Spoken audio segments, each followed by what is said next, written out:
जा जा के कहाँ मिन्नत फरियाद करोगे। लो हमने तेरा दिल लिया, क्या याद करोगे। हाँ, याद करोगे, फरियाद करोगे, बर्बाद करोगे, आबाद करोगे, सबके लास्ट में गा के गी लगा दो, पता चल गया फ्यूचर टेंस है। और फ्यूचर का कौन सा टेंस? इंडेफिनिट। ठीक है।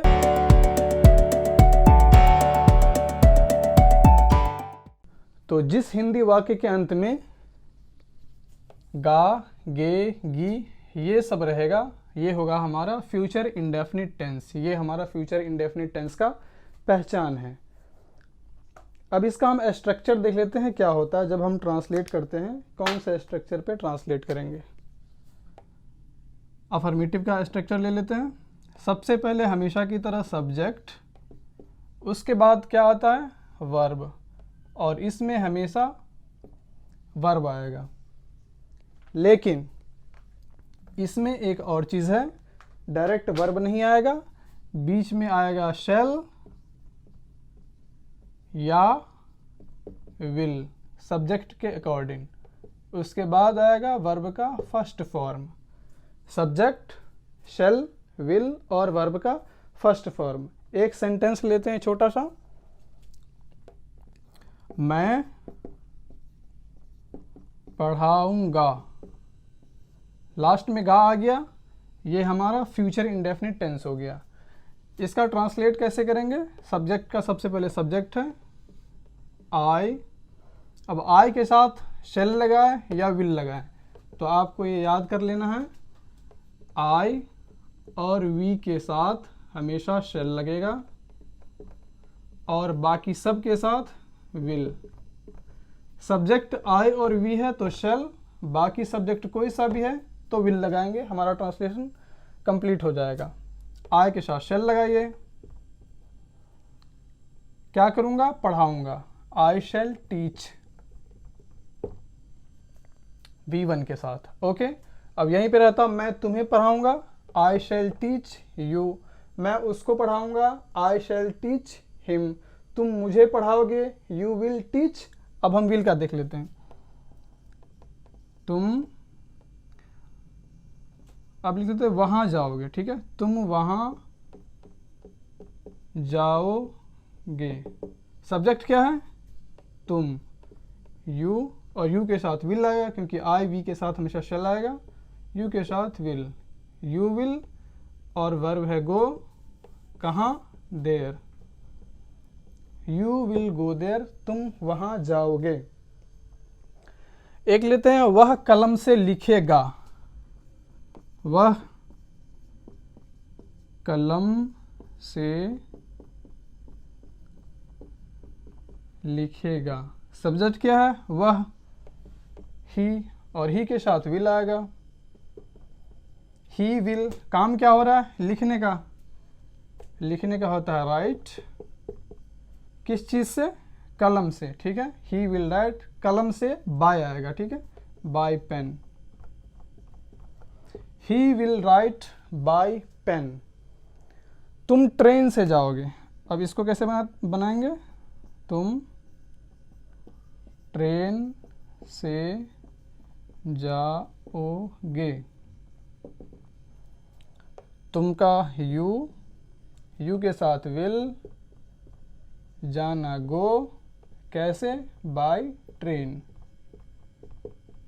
You will go by train, तुम ट्रेन से जाओगे। ये सारा हो गया अफर्मेटिव सेंटेंस का ट्रांसलेशन। कैसे हुआ? सबसे पहले डाला सब्जेक्ट, सब्जेक्ट के अकॉर्डिंग शैल या विल। सब्जेक्ट आई और वी है तो शैल, उसके अलावा कोई सा भी है, you, he, she, name, it, कोई सा भी सब्जेक्ट रहेगा, विल का यूज़ करेंगे। अफर्मेटिव सेंटेंस आपका बन गया। अब हम निगेटिव बनाते हैं। निगेटिव में आपको पता है सिर्फ नॉट लग जाएगा, नॉट लगा दीजिए, निगेटिव बन गया। तो अभी मैं इसको मिटाता हूँ और निगेटिव अफर्मेटिव हमारा हो गया। निगेटिव के साथ इंट्रोगेटिव, डबल इंट्रोगेटिव, ये सब बना लेते हैं। ओके,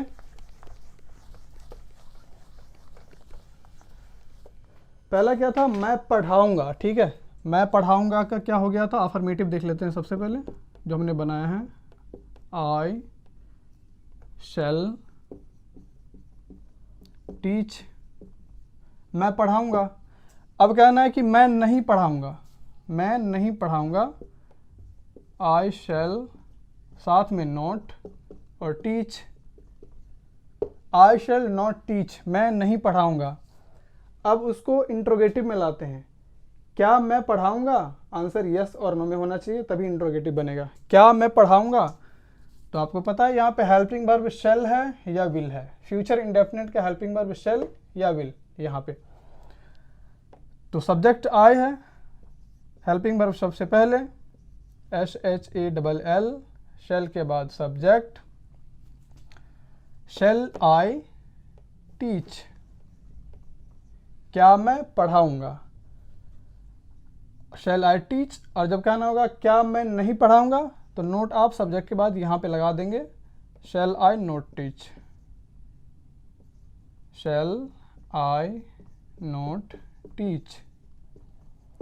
अब डबल इंट्रोगेटिव जिसमें WH फैमिली आता है, कब, कहाँ, कैसे, किस लिए, ये वाला बनाएंगे। तो क्या मैं नहीं पढ़ाऊँगा, अब करते हैं कि मैं क्या पढ़ाऊँगा, मैं क्या पढ़ाऊँगा। तो सबसे पहले WH फैमिली का व्हाट, और WH फैमिली के जस्ट बाद आ जाएगा helping verb, what shell I teach, what shell I teach, मैं क्या पढ़ाऊँगा, क्वेश्चन मार्क आ जाएगा यहाँ पे भी, यहाँ पे भी और यहाँ पे भी। ये आपका अफर्मेटिव, निगेटिव, इंट्रोगेटिव, ये इंट्रोगेटिव निगेटिव, और ये डबल इंट्रोगेटिव WH फैमिली का। एक और एग्जांपल लेते हैं, वह कलम से लिखेगा, वह कलम से लिखेगा, अफर्मेटिव, ही विल राइट, किससे, बाय पेन, है ना, he will write by pen, वह कलम से लिखेगा। विल के बाद नोट लगाएंगे, निगेटिव हो जाएगा, he will not write by pen. अब क्या वह कलम से लिखेगा, इंट्रोगेटिव में, क्या वह कलम से लिखेगा, will he write by pen, क्या वह कलम से लिखेगा। अब करते हैं वह कलम से क्यों लिखेगा, डबल इंट्रोगेटिव, कलम से क्यों लिखेगा। क्यों का होता है वाई, वाई के साथ आ जाएगा helping verb, why will he write by pen. बिल्कुल इजी है, आसान है, रिमाइंड कीजिए एक बारी। Future indefinite tense, subject shall या विल का यूज़ होगा और हमेशा वर्ब का फर्स्ट फॉर्म आएगा, चाहे अफर्मेटिव हो, निगेटिव हो, इंट्रोगेटिव हो या डबल इंट्रोगेटिव हो। इससे पहले हमने पढ़ा था प्रेजेंट इंडेफिनिट, उसमें क्या था, V1 भी आ रहा था और V5 आ रहा था। सब्जेक्ट जब सिंगुलर थर्ड पर्सन था तो हम V1 का यूज़ कर रहे थे, और हेल्पिंग वर्ब डू या डज आ रहा था सेम, जहाँ पे V5 का कॉन्सेप्ट है वहाँ पे डज का, बाकी सब के साथ हेल्पिंग वर्ब डू आ रहा था। पास्ट इंडेफिनिट में क्या आ रहा था, डिड आ रहा था, हेल्पिंग वर्ब एक ही था, सब्जेक्ट कोई सा भी हो, हेल्पिंग वर्ब सिर्फ डिड। सेंटेंस अफर्मेटिव था तो वर्ब आ रहा था सेकेंड फॉर्म V2, उसके आगे निगेटिव, इंट्रोगेटिव, इन सब में वर्ब का फर्स्ट फॉर्म। तो आपको ये पता चल गया कि वर्ब का फर्स्ट फॉर्म कहाँ लगता है। वर्ब का फर्स्ट फॉर्म हमेशा, आप नोट कर लीजिए इस चीज़ को, वर्ब का फर्स्ट फॉर्म प्रेजेंट इंडेफिनिट में, और अभी जो हमने पढ़ा है फ्यूचर, फ्यूचर इंडेफिनिट में, ठीक है। वर्ब का फर्स्ट फॉर्म बस इसी दो जगह लगता है और पूरे ग्रामर में वर्ब का फर्स्ट फॉर्म कहीं पे भी नहीं आएगा। प्रेजेंट इंडेफिनिट में वर्ब का फर्स्ट फॉर्म अफर्मेटिव से बाहर निकल के, अफर्मेटिव में तो अफर्मेटिव में भी फर्स्ट फॉर्म आता है लेकिन सब्जेक्ट के हिसाब से, वहाँ थोड़ा सा आपको स्टडी करना पड़ेगा कहाँ कहाँ लगता है, मैंने वीडियो बना रखा है, आप उसको देख लीजिए। लेकिन फ्यूचर टेंस में हमेशा वर्ब का फर्स्ट फॉर्म आएगा जब इंडेफिनिट हो, तो फ्यूचर इंडेफिनिट वर्ब का फर्स्ट फॉर्म। इसके अलावा वर्ब का फर्स्ट फॉर्म और कहीं नहीं आता है। दूसरा है वर्ब टू। वर्ब टू आप कहाँ लगा रहे थे? पास्ट। पास्ट इंडेफिनिट टेंस में वर्ब टू लग रहा था, लेकिन सिर्फ अफर्मेटिव सेंटेंस में। उससे आगे निकल के V1, तो V1 का बहुत ज़्यादा यूज़ हो रहा है, ठीक है। वर्ब का फर्स्ट फॉर्म और लगेगा कहीं पे, लेकिन वर्ब का सेकंड फॉर्म सिर्फ पास्ट इंडेफिनिट टेंस के अफर्मेटिव में लगता है और कहीं भी नहीं लगता है। अब हम आते हैं उस पार्ट पे जो आपने स्टार्टिंग में सुना था, जा जा के कहाँ मिन्नतें फरियाद करोगे। ये भी लास्ट में गा आ रहा है, फ्यूचर टेंस में है। फ्यूचर टेंस प्रॉपर वो फ्यूचर में नहीं आएगा, इस स्ट्रक्चर से नहीं बनेगा, क्योंकि ये सॉन्ग है, इसका दूसरा कोई रूल है स्पोकन के हिसाब से। देखिए, जा जा के जाना होता है गो, और यहाँ पे आएगा एंड से, यानी जाके कहो। जा जा के कहाँ मिन्नतें और फरियाद करोगे, यहाँ से है कहाँ मिन्नतें और फरियाद करोगे। ये डबल इंट्रोगेटिव है, एक था इंट्रोगेटिव हाँ या ना में जवाब, डबल इंट्रोगेटिव जो बताना पड़ता है। कहाँ, वेयर, मिन्नतें फरियाद करोगे। अब यहाँ पे था कि जा जा के, तो इसमें यू छुपा हुआ है, तुम छुपा हुआ है ना, तुम जा जा के कहाँ मिन्नतें फरियाद करोगे, तो यहाँ पे आ जाएगा यू। वेयर, सबसे पहले विल यू, वेयर आ गया डबल इंट्रोगेटिव, उसके साथ ही हेल्पिंग वर्ब आ गया, उसके बाद सब्जेक्ट आ गया। ओके, वेयर यू विल, और फरियाद करना मतलब कंप्लेन करना, कंप्लेन करना है, तो कंप्लेन करना क्या हो जाएगा? Make complain. यहाँ पे मिन्नतें आ रहा है एक वर्ड, मिन्नतें होता है सॉलिटिसेशन, ओके, सॉलिटेशन। तो इसमें ये चीज़ नहीं आ पाएगा, क्योंकि ये अपना हिंदी का या उर्दू का एक शेर व शायरी का अंदाज़ होता है, वो दो वर्ड को, एक ही वर्ड को डबल रिपीट करके वो बना लेते हैं। लेकिन जब आप इंग्लिश में करेंगे तो सिर्फ एक आएगा, मेक कंप्लेंट। आप यहाँ पे सॉलिटिसेशन ऐड करेंगे तो अजीब सा हो जाएगा, ठीक है। नेक्स्ट है, हमने तुम्हें दिल दिया क्या याद करोगे। यहाँ पे दो सेंटेंस है, हमने तुम्हें दिल दिया, यहाँ से काट लेते हैं, फिर है क्या याद करोगे। और ये जो सेंटेंस है ये कौन सा टेंस? गिव, देना, गेव, दिया।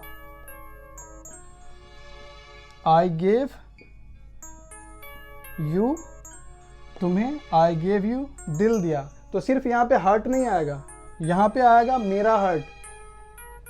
हमने तुम्हें मेरा दिल दिया, ठीक है। यहाँ पे मेरा छुपा हुआ है, जब इंग्लिश में ट्रांसलेट करेंगे तो माई देना पड़ेगा आपको, माई हार्ट।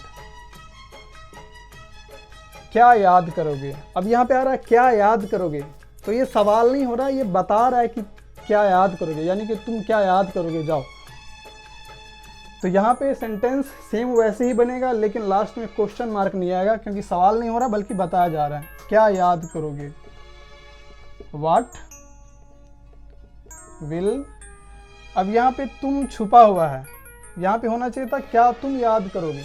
गाने में से ये सब वर्ड निकाल देते हैं जो एक्स्ट्रा होता है, ताकि तो आपको इसका भी ट्रांसलेशन पता चल गया।